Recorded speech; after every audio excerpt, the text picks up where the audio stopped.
cette septième session maintenant touche à sa fin. Je crois que nous avons connu 2 journées extrêmement denses et merci de les avoir modérées de façon aussi précise, active et brillante. Je crois que ces journées ont tenu leurs promesses en apportant un éclairage nouveau et assez audacieux à une question essentielle: comment trouver la voie d'une croissance qui soit à la fois robuste, qui soit durable et inclusive. Merci. Alors je crois que nous avons beaucoup parlé de long terme, c'est ce que nous avions annoncé, ça a été un des thèmes centraux, mais pas d'un long terme désincarné ou théorique, non, d'un long terme qui est tout simplement celui de nos enfants, des générations futures, et face auxquelles nous avons une responsabilité majeure qui est partagée par beaucoup d'intervenants. Voilà ce que nous ont rappelé les intervenants. Donc je voudrais d'abord remercier chacune et chacun d'entre eux pour leur présence et ceux qui ont assisté, pour des interventions toujours passionnantes. Il y a eu des experts confirmés, des jeunes talents, des entrepreneurs, des institutionnels, et tous ont parlé, je crois, sans tabou, de leurs convictions et de leurs engagements. Et je crois que cette authenticité est devenue un peu une marque de fabrique du forum Nouveau Monde, et nous pouvons nous en féliciter. À mon tour, comme Ulysse, je voudrais remercier toute l'équipe d'organisation, l'équipe de l'OCDE d'abord, Jean-Paul Fitoussi, d'avoir une nouvelle fois piloté cette édition, et toute l'équipe, Laura et les autres, qui auprès d'elle ont fait un travail remarquable dans un esprit très sympathique, amical, constructif. Alors sur le fond, je garde quand même de ces 2 journées une impression très ambivalente. Nous sommes passés sans transition de propos parfois délibérément pessimistes à des messages pleins d'espoir et d'optimisme. Je retiendrai pour ma part trois grandes idées. La première nous a été rappelée dès le début du forum par Angel Gouria et par toi, Jean-Paul. Nous sommes durablement confrontés à une économie mondiale au ralenti d'abord et toujours plus inégale. On a entendu les mots de stagnation, de pauvreté, de chômage, d'injustice, de résignation aussi. Autant de mots qui ont été égrenés, parfois martelés, très souvent, trop de fois peut-être, au cours de ces discussions. Je crois qu'ils traduisent une réelle inquiétude face à l'avenir. Évidemment, et les chiffres qui ont été donnés par l'OCDE ont une certaine tendance à corroborer. Et puis, à côté de ces perspectives assez sombres, on a eu quand même beaucoup d'intervenants qui nous ont donné des raisons d'espérer, nous ont redit leur foi en l'homme. Nicolas Hulot nous a parlé d'un momentum inédit en évoquant la COP21 de façon générale et encore à l'instant. Il y a autour de la COP21 un certain optimisme général. Aujourd'hui, Yann Arthus Bertrand a parlé des solidarités, Attali d'altruisme et d'économie positive, Louis Schweitzer et Yannet Neo des progrès accomplis pour les femmes dans le monde, et notamment pour leur carrière. Isaac Getz du retour de l'humain dans l'entreprise. Voilà beaucoup de sujets qui contrastent avec le pessimisme que j'évoquais à l'instant, et autant de sujets sur lesquels Engie est depuis longtemps pleinement engagé. Alors, dernier message essentiel, me semble-t-il, du forum, et je veux terminer là-dessus. Oui, les perspectives économiques et sociales actuelles restent sombres. Oui, nous avons entre nos mains les moyens de changer la situation, mais rien ne se fera sans décision politique, sans une action volontaire des gouvernements, tout continent confondu, pour réformer le marché du travail, on l'a vu, pour relancer la compétitivité, pour encourager l'innovation. Les États, les gouvernements doivent s'engager pour offrir aux femmes, aux plus jeunes, aux plus pauvres, une réelle équité. Là aussi, les États doivent s'engager. Et pour que la COP 21 soit à la hauteur des enjeux historiques qu'elle porte et que soit enfin conclu un accord international contraignant, là aussi les États doivent s'engager et d'ailleurs ils s'engagent. Je crois fondamentalement au rôle aussi des autres acteurs de la société, à commencer par les entreprises, comme nous l'avons rappelé à l'instant avec Pierre-André. Mais nous attendons sur tous ces sujets des décisions politiques qui fixent un cadre, des décisions politiques fortes et audacieuses. Nous sommes dans la phase où nous donnons notre avis, notre contribution, mais à la fin, ce sont les politiques qui décident et nous avons besoin de ces décisions. C'est pourquoi les entreprises souhaitent un succès à la COP21. Nous souhaitons un succès parce que l'absence de succès, c'est l'absence de décision. Ça veut dire l'incertitude. Ça veut dire le désordre, peut-être même le chaos. En tout cas, l'imprévisibilité. Et dès lors, quand c'est imprévisible, on n'investit plus. Donc nous préférons un accord même contraignant, fixant un cadre rigide mais clair, pas d'accord du tout.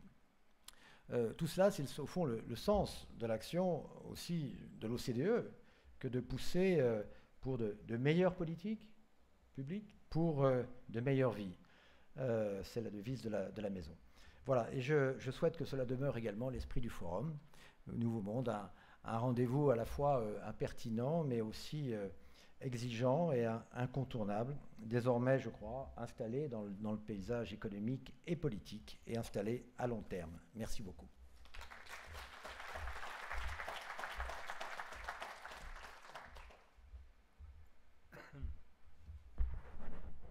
Merci Gérard pour ces mots que je partage. Chers amis, je ne sais pas ce qu'il en est pour vous, mais moi j'ai trouvé cette 7e édition du colloque pas mal. Je dis pas mal pour ne pas heurter mon immodestie, ou ma modestie, pour ne pas heurter celle des membres du conseil scientifique du forum, pour ne pas heurter celle de Gérard, pour ne pas heurter celle de tous ceux qui ont participé à cette édition. Deuxième impression, c'était que c'était quand même long. Ces 2 journées étaient quand même longues. Mais c'est passé très vite. C'est un paradoxe, comme il en arrive souvent dans la vie. Nous avons embrassé nombre de sujets, de la stagnation séculaire à l'avenir du travail, des inégalités à un monde plus féminin, de l'accès à l'électricité et au climat, sans négliger la comparaison entre Europe et États-Unis. Bien sûr, sur le traitement de tous ces sujets, c'est vous qu'il convient de remercier, car ils ont été traités de façon libre, de façon non conformiste, si je puis me permettre. Alors je voudrais quand même dire un mot sur chacun de ces sujets. La stagnation séculaire, on sait qu'elle n'est pas inéluctable, on sait qu'il suffirait pour l'éviter que finalement apparaisse une nouvelle révolution industrielle ou que celle en cours. Mais vous savez, les nouvelles révolutions industrielles sont toujours apparues et elles ont toujours été nouvelles, par définition. La palisse n'aurait pas dit mieux. Et que finalement s'établisse un rapport de force plus harmonieux entre salariés et entreprises. Que la part des salaires cesse de baisser dans le revenu national et que celle des profits cesse d'augmenter. C'est pas très conformistes, mais en tout cas, c'est le cas. Nous pensons qu'il y a des espoirs à attendre de la féminisation du monde, ou plutôt du rétablissement de l'égalité entre les personnes qui occupent cette planète. Et que chaque fois que nous mettons fin à une discrimination, chaque fois, nous donnons un coup de fouet au dynamisme social, au dynamisme économique et à la croissance de quelque chose. Appelons-la en tout cas ici la croissance du bien-être, et c'est bien la croissance du bien-être qui compte pour l'ensemble des habitants. Nous avons comparé l'Europe et les États-Unis. Nous avons tous dit, mais sans en tirer vraiment les conséquences, que l'Europe a été très peu réactive par rapport à la réactivité des États-Unis. Là aussi, la palisse n'aurait pas dit mieux. Ça, nous le savons depuis très longtemps. Jacques Lecacheux est dans la salle. Il y a 30 ans, nous avions écrit un article sur cette différence de réactivité entre l'Europe et les États-Unis. Je voulais dire qu'en réalité, l'une et l'autre des régions sont caractérisées par un déséquilibre majeur. Les États-Unis par un degré d'inégalité totalement inacceptable dans une démocratie, l'Europe par un déficit démocratique. En Europe, nous sommes dans un pays où nous avons le droit de changer de gouvernement, mais pas de politique. Voilà, c'est comme ça. Et c'est comme cela que l'on entend la démocratie. Enfin, nous avons parlé du réchauffement climatique avec espoir. Les entreprises, nous dit-on, vont jouer le jeu. Mais il me semble que ici aussi, nous manquons d'un système de mesures qui nous permettent de nous dire combien de temps il nous reste pour jouer le jeu. Est-ce qu'il faut le jouer dans les 10 ans à venir, dans les 20 ans à venir, dans les 30 ans à venir, dans les 5 ans à venir? Les politiques seraient alors totalement différentes. C'est la raison pour laquelle nous avions appelé de nos vœux la création d'un indicateur qui nous enseigne la distance critique du présent à l'avènement d'un événement catastrophique. Or, cela est possible.